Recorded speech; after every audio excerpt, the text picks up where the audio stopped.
Subway, uma das maiores redes de restaurantes que existe. Digo isso pois desde 2002 houve mais locais de Subway que qualquer outra rede de fast food, mantendo-se à frente de gigantes como Starbucks e McDonald's, com mais de 20 mil lojas até 2022. Mas esses números vêm caindo drasticamente. Para se ter uma ideia, em 2016 a rede fechou mais locais do que abriu, e vem diminuindo cerca de 1.000 restaurantes a cada ano. Então, o que está acontecendo com o Subway? Qual o motivo da queda? E o que eles estão fazendo para mudar isso? É sobre isso que vou falar neste vídeo. Bom, um dos motivos por trás do sucesso do Subway é sua simplicidade com suas comidas naturais, leves e saudáveis. E isso acabou não só atraindo os adultos, mas incentivando-os a levar seus filhos para comer também. Dificilmente você verá aquelas caixas de gordura ou aqueles fornos caros de última geração. E isso ocupa menos espaço e acaba diminuindo seus custos, o que pode ser uma grande vantagem sobre seus concorrentes. A história remonta a 1965, quando o primeiro foi aberto por um jovem que precisava juntar dinheiro para pagar a faculdade de medicina. Fred DeLuca, que precisava de um sócio para ajudar com as despesas. E resolveu chamar seu primo que trabalhava como engenheiro nuclear, Peter Buck. E começaram com um investimento de apenas $1.000 e criaram o Pitt Super Submarines, em Connecticut. E incorporaram sua empresa como Doctors Associates, ao fato de Fred querer se tornar médico e Peter possuir doutorado em física, então era um nome apropriado. Mas quando eles começaram a vincular comerciais de rádio, foi mal interpretado por seus clientes, que começaram a confundir Pitt Submarines com Pizza Marines. Foi quando eles mudaram o nome para Subway. E DeLuca conseguiu dinheiro para acabar a faculdade e acabou se formando em psicologia. Mas depois de 9 anos as coisas começaram a ir mais além e eles acabaram se expandindo para 16 locais. Mas isso ainda estava muito aquém de suas metas, que era atingir 32 delas até o fim da primeira década. Então, para acelerar as coisas, eles iniciaram um programa de franquias, onde as pessoas eram autorizadas a abrir seu próprio restaurante Subway. E novamente, a simplicidade do negócio funcionou a seu favor. Historicamente, foi um investimento relativamente baixo abrir uma franquia Subway, espaços menores, menos equipamentos, o que atraiu muitas pessoas interessadas em abrir uma. E como tudo que você realmente precisa de um local é água e eletricidade, eles conseguiram se estabelecer em muitos lugares incomuns, como cinemas, postos de gasolina ou hospitais. Essa é a resposta curta de como conseguiram se tornar o restaurante mais franqueado de todos os tempos. Mas também encontraram sucesso ao enfatizar frescor, valor e saúde, 3 coisas que provavelmente são inteligentes para qualquer restaurante promover. Mas o Subway tem feito isso de forma realmente eficaz. Para frescor, eles oferecem todos aqueles vegetais frescos cortados na sua frente, dos quais você pode escolher para colocar no seu sanduíche. Além disso, em 1983, começaram a assar a massa no próprio restaurante, o que é bem incomum na indústria de fast food, especialmente naquela época. E como bônus, o cheiro do pão atrai muitos clientes. Só a palavra fresco, eles adoram usar essa palavra, está no seu famoso slogan Eat Fresh. E só para avisar, se você se encontrar em um Subway, olhe ao redor do menu, nas embalagens, nos guardanapos e em tudo mais, e conte quantas vezes você consegue encontrar essa palavra impressa em algum lugar. Para valor, eles sempre tentaram oferecer preços competitivos. Voltando ao primeiro dia de operações, quando venderam mais de 300 sanduíches, com preços variando entre 49 e 69 centavos cada, mas o exemplo mais famoso seria a promoção do Footlong de $5. Eu me lembro quando começaram a oferecer isso, tinha aquele jingle pegajoso nos comerciais. Eu ficava cantando essa música para mim mesmo o tempo todo porque não conseguia tirar da cabeça, e peço desculpa se isso está acontecendo com você agora, mas, cara, aquela foi uma grande campanha e o timing foi perfeito, porque começaram a fazer isso no início de 2008, apenas meses antes da grande crise do mercado de ações e tudo o que a acompanhou. Então, foi um momento perfeito para começar a promover o valor da comida deles. E finalmente, para a saúde, todos aqueles vegetais e a ideia de alimentação saudável, que foi promovida por inúmeros atletas ao longo dos anos. E, finalmente, a saúde, todos esses vegetais e a ideia da floresta que foi promovida por inúmeros atletas ao longo dos anos, notavelmente Michael Strahan, Michael Phelps, Blake Griffin e Happy Gilmore.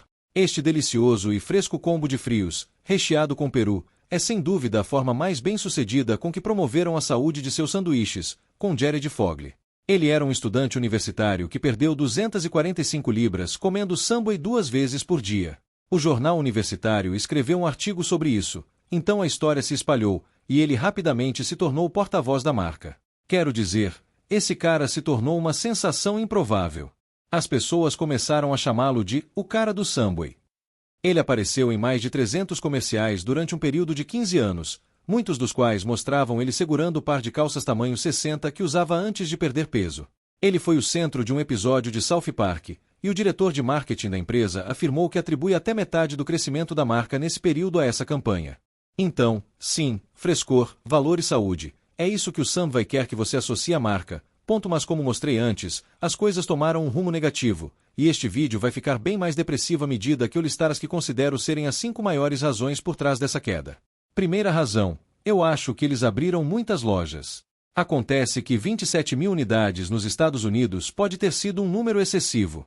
Como todos aprenderam com Jurassic Park, só porque você pode fazer algo, não significa que deve fazer. Existem restaurantes Subway competindo com outros restaurantes Subway, com inúmeros exemplos de uma unidade tomando vendas de outra, simplesmente porque estão muito perto uma da outra.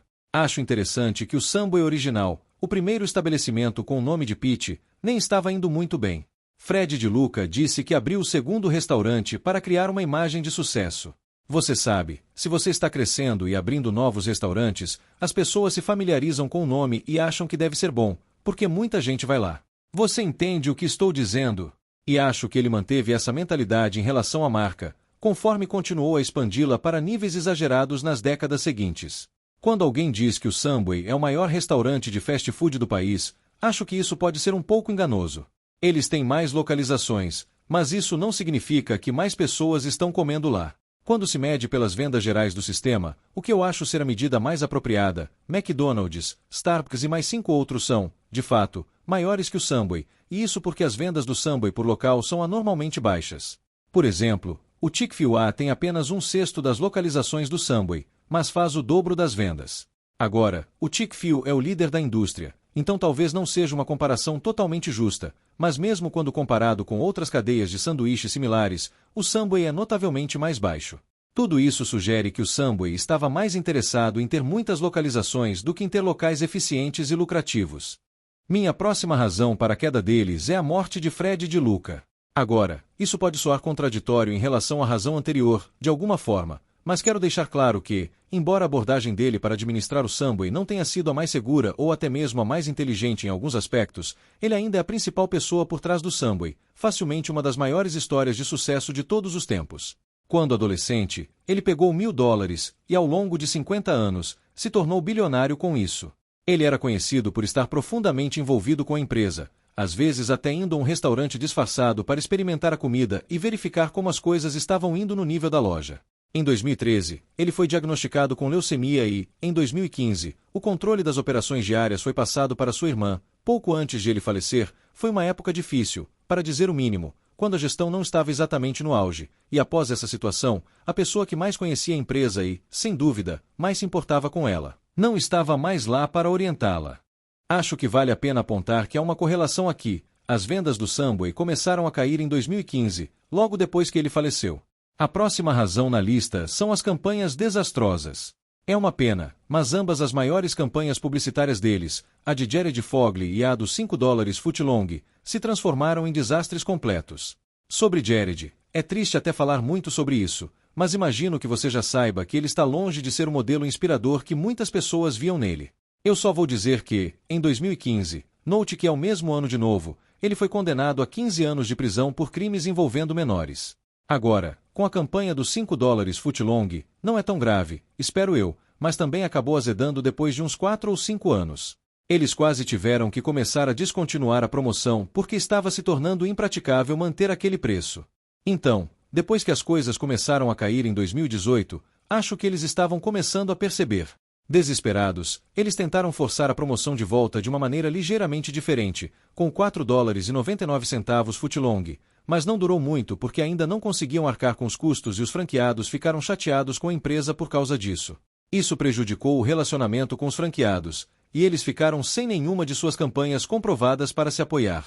Outra razão para o declínio é uma série de escândalos diversos. Quero deixar claro que, na minha visão, de qualquer forma, quase nenhuma dessas acusações tem fundamento, mas, por algum motivo, a cada poucos anos, surgem essas acusações malucas sendo divulgadas sobre a comida do Subway. Por exemplo, em 2013, uma foto postada por um adolescente na Austrália fez todo mundo falar sobre o fato de que o footlong do Subway tinha apenas 11 polegadas. Em 2017, o novo boato foi de que o frango deles era feito com apenas 50% de frango. Em 2021, a novidade foi de que o atum deles não era realmente atum. Novamente, essas são histórias aparentemente errôneas ou exageradas que eu diria que, injustamente, prejudicaram a imagem do Subway. Histórias exageradas, que eu diria injustamente, vêm prejudicando a reputação do Subway. As pessoas ouvem uma história assim e começam a ir ao McDonald's ou algum outro lugar, então dá para ver como isso pode afetá-los. Finalmente, vou dizer que a marca se tornou estagnada. Em 2019, numa tentativa de dar nova vida à marca e reverter as tendências, contrataram um novo CEO, John Shitsey, que anteriormente liderou um plano de recuperação no Burger King. Quando ele chegou ao Subway, foi ele quem usou a palavra estagnado para descrever o menu, que estava praticamente inalterado por muitos anos, em parte devido à doença de Fred de Luca e toda a confusão em torno disso. Uma mudança mais voltada para sanduíches padronizados em vez de montá-los você mesmo, e tem sido promovida por alguns dos atletas mais famosos, como Steph Curry e Tom Brady.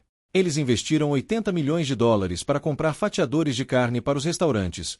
Antes, a carne era pré-fatiada antes de chegar aos restaurantes, e agora é fatiada lá. Eles chamam isso de uma das mudanças mais complexas que a marca já fez. Eles têm feito esforços para atrair talentos melhores em nível corporativo, oferecendo planos de compensação com ações e bônus pela primeira vez. Em 2023, a empresa foi vendida para uma firma de capital privado chamada Roark Capital, que também é dona do Jimmy John's, entre muitos outros restaurantes de fast food. Isso encerrou a longa trajetória da Subway como uma empresa familiar, e dizem que é mais uma etapa de sua jornada de transformação. Portanto, grandes mudanças têm acontecido no Subway. Se você não vai lá há algum tempo, pode ficar chocado com quanto as coisas mudaram. E parece provável que continuem a progredir, com alguns indicadores positivos, como o aumento nas vendas por localização. Então, quem sabe, talvez o Subway esteja no caminho para se tornar uma operação muito mais estável e eficiente. Deixe-me saber nos comentários o que você acha do Subway. Como eles se comparam com outras lanchonetes de sanduíches? Qual foi a sua percepção deles ao longo dos anos? Você parou de comer lá em algum momento ou voltou a frequentar? Talvez você goste deles, ou talvez prefira algo mais como Shooter McGavin. E você concorda com a minha lista dos motivos por trás dos problemas deles? Como sempre, não é uma lista completa, mas acredito que seja um bom resumo dos desafios que eles têm enfrentado. Me avise se você acha que algo deveria ser acrescentado ou retirado dela.